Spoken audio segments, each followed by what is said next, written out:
Oke, recording start. Bismillahirrahmanirrahim. Assalamualaikum warahmatullahi wabarakatuh. Punten. Perkenalkan, nama saya adalah Rizky Aditya Surya Pratama atau disingkat SP, SSCMT. Lalu di video kali ini, yaitu untuk mata kuliah Teknologi Minyak dan Lemak, TML, pertemuan ke-6. Saya akan fokus membahas dua reaksi utama dalam minyak dan lemak ini, yaitu adalah reaksi hidrogenasi, yang kedua adalah reaksi interesterifikasi. Oke? Jadi seperti apa sih dua reaksi tersebut, terutama dalam aplikasi di teknologi minyak dan lemak ini? Itu kira-kira inti dari video kali ini. Seperti biasa, saya akan membagikan satu video singkat, yang kali ini judulnya adalah Hardening Vegetable Oils, atau dalam hal ini margarin, through hydrogenation, melalui reaksi hidrogenasi. Sumbernya dari View School YouTube channel. Oke, tanpa berlama-lama, mari kita lihat saja dulu videonya.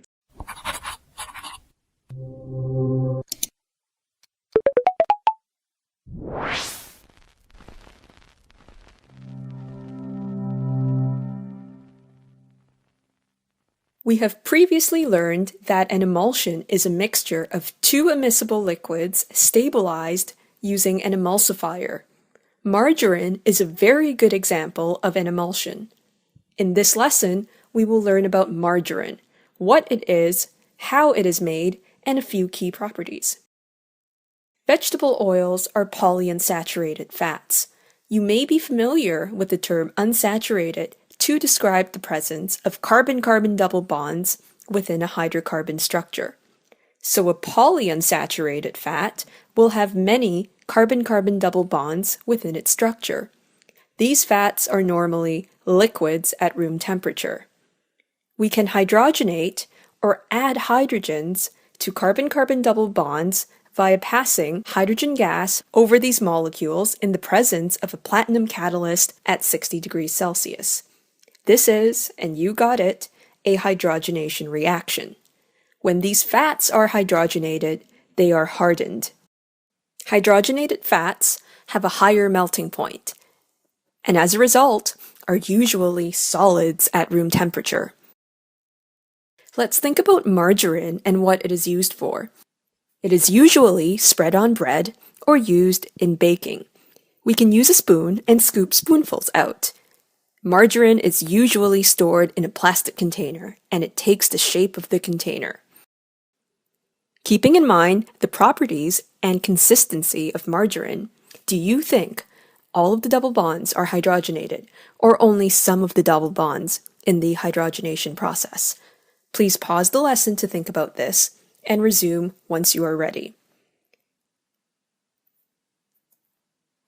In the production of margarine, only some of the double bonds of the polyunsaturated vegetable oils are hydrogenated. This is called partial hydrogenation. Softer and easier to spread margarine is less hydrogenated, whereas harder margarine is more hydrogenated. Are you thinking about the taste of margarine now? Do you feel like toasting a slice of bread and spreading margarine over it? Here is a bigger question. Can you taste the saltiness of margarine? As mentioned in the introduction, margarine is an emulsion of water droplets in oil. These water droplets are in fact salty water. This is why margarine usually has a salty taste. The salt content of margarine can be modified. We can have low sodium margarine, regular margarine, and even salt-free margarine. The emulsifier that is commonly added is lecithin, the same emulsifier used to stabilize ice cream. In summary, margarine is an emulsion of partially hydrogenated vegetable oils and salty water. When vegetable oils are hydrogenated, a molecule of hydrogen is added across a carbon-carbon double bond. This hardens the oil, and the degree of hydrogenation can be varied to give softer or harder oils. Oke, cukup jelas ya. Contoh reaksi hidrogenasi ini melalui reaksi pembuatan margarin atau pengerasan vegetable oil menjadi padat, atau dalam hal ini nama lain adalah margarin. Materinya ya. Jadi review dulu sedikit supaya nggak lupa. Jadi minyak dan lemak dalam industri pangan Apa sih minyak dan lemak itu? Jadi minyak adalah suatu lipid yang sifatnya cair pada suhu kamar dan berasal dari sumber tumbuhan. Contohnya minyak kelapa, minyak zaitun. Sedangkan lemak adalah lipid yang sifatnya padat pada suhu kamar dan seringkali berasal dari sumber hewani. Contohnya lemak sapi, lemak babi, atau lemak tumbuhan juga bisa. Contohnya adalah minyak sawit yang dijadikan lemak atau lipid padat tadi. Komposisi utamanya adalah trigliserida yang terdiri dari asam lemak dan gliserol yang membedakan minyak dan lemak dalam sifat kimia dan fungsionalnya gitu. Oke, sedikit review mengenai minyak dan lemak. Next adalah peran stabilitas minyak dan lemak dalam kualitas satu produk. Ada 3 ternyata perannya. Yang pertama adalah kestabilan oksidatif. Ini adalah kemampuan minyak dan lemak untuk tahan terhadap oksidasi yang dapat menyebabkan ketengikan atau rancidity. Jadi bau tengik itu akibat minyaknya teroksidasi gitu. Juga pengaruh pada tekstur dan konsistensi. Stabilitas minyak dan lemak itu akan membantu menjaga tekstur dan juga kekentalan produk pangan. Contohnya margarin di video tadi dan juga krim gitu. Dan beberapa juga terhadap daya simpan produk gitu. Di mana produk yang dibuat dengan minyak dan lemak itu yang stabil itu biasanya memiliki umur simpan yang lebih lama dan juga kualitas yang konsisten. Nah, baru saya masuk ke konsep awal hidrogenasi dan interesterifikasi. Jadi secara simpelnya, hidrogenasi adalah proses menambahkan hidrogen pada ikatan rangkap dalam asam lemak tak jenuh. Seperti dalam video tadi kan asam lemak tak jenuh ada CC double bond. Itu kita tambahkan hidrogen supaya dapat meningkatkan kestabilan dan mengubah tekstur menjadi lebih padat. Nah, ini hidrogenasi ini menghasilkan lemak semi padat yang tahan lama dan tidak mudah rusak. Nah, kalau yang interesterifikasi itu adalah suatu proses mengubah struktur trigliserida dengan pertukaran posisi atau restrukturisasi pertukaran posisinya di susun ulang posisi asam lemak tanpa penambahan hidrogen. Jadi kalau di interesterifikasi tidak menggunakan hidrogen dan biasanya digunakan untuk menciptakan minyak yang lebih stabil, bebas lemak trans dan juga memiliki profil lemak yang lebih sehat gitu. Karena nggak ada lemak transnya yang diproduksi.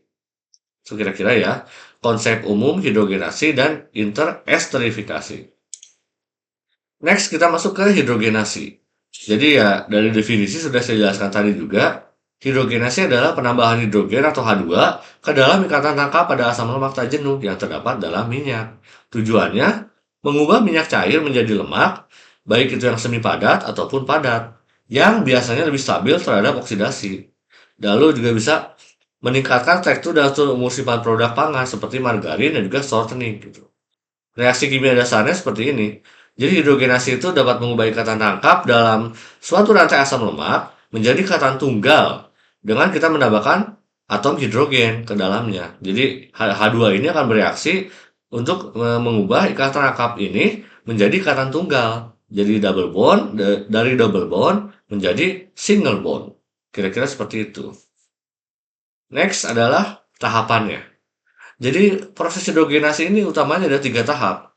Yang pertama kita siapkan dulu minyaknya, yaitu dengan cara dimurnikan sebelum hidrogenasi supaya tidak ada kontaminannya. Baru kita tambahkan katalis, misalnya nikel atau platinum seperti di video tadi, itu ditambahkan untuk mempercepat. Nah, betul ya.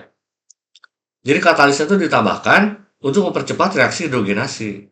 Baru yang ketiga adalah kontrol kondisinya. Di mana di sini kita mengatur tekanan dan suhunya sesuai dengan tujuan reaksinya supaya dapat mencapai tingkat hidrogenasi yang diinginkan.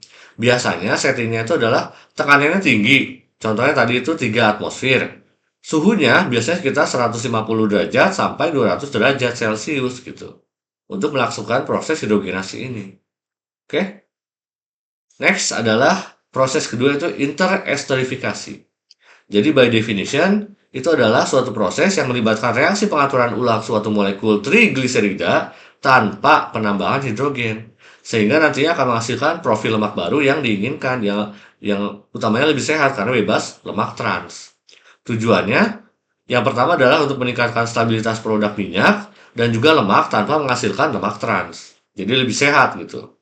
Yang kedua, untuk mengatur kembali distribusi asam lemak dalam trigliserida untuk menghasilkan produk dengan sifat fisik yang lebih baik gitu.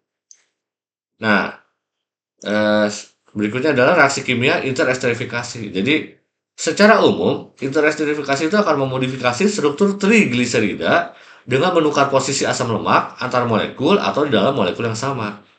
Jadi, baik itu yang di luar asam lemak antar molekul ataupun di dalam molekul asam lemak yang sama gitu. Dan ini adalah tanpa penambahan hidrogen. Jadi, nggak ada penambahan hidrogen sehingga bebas dari pembentukan asam lemak trans gitu. Nah, contohnya ini adalah senyawa ester. Reaksi interesterifikasi adalah proses pertukaran gugus alkil atau R di sini pada ester. Dalam konteks minyak dan lemak ini, berarti terjadi pertukaran gugus asam lemak antara molekul trigliserida. Proses ini tidak mengubah komposisi asam lemak total dalam suatu minyak atau lemak, tapi dia akan mengubah distribusi asam lemaknya pada molekul trigliserida tersebut gitu. Nah, dalam reaksi interesterifikasi, biasanya ikatan esternya pada trigliserida itu diputus, kemudian dibentuk kembali dengan asam lemak yang berbeda. Makanya terjadi penyusunan ulang. Dan ini biasanya dibantu oleh katalis, baik itu menggunakan asam, basa, ataupun katalis enzim biokatalis gitu. Oke, tahapannya sama, ada dua sih kalau ini proses interesterifikasi ini karena nggak ada penambahan H2 ya. Jadi pertama kita lakukan persiapan dulu atau preparasi dengan melakukan pemurnian minyak untuk menghilangkan kotoran atau kontaminan dan juga memastikan kualitas bahannya. Baru kita tambahkan katalisnya. Bisa katalis kimia atau katalis biologis atau enzim untuk mempercepat proses pengaturan ulang asam lemak. Tidak menggunakan hidrogen gitu. Jenis katalisnya untuk katalis kimia itu biasanya menggunakan natrium metoksida yang efektif tapi memerlukan pengontrolan kondisi yang cukup ketat. Dan yang kedua, ini adalah katalis enzimatik atau biokatalis. Contohnya lipase.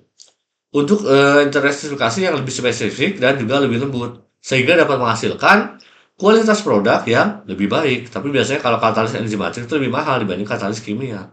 Jadi perbedaan dari segi cost gitu. Oke. Kira-kira seperti itu mengenai tahapan-tahapan di interesterifikasi. Oke, sampai sini saja dulu videonya. Terima kasih banyak sudah menonton sampai akhir ya. Jangan lupa klik like, subscribe, dan juga komen ya video saya ini. Wassalamualaikum warahmatullahi wabarakatuh.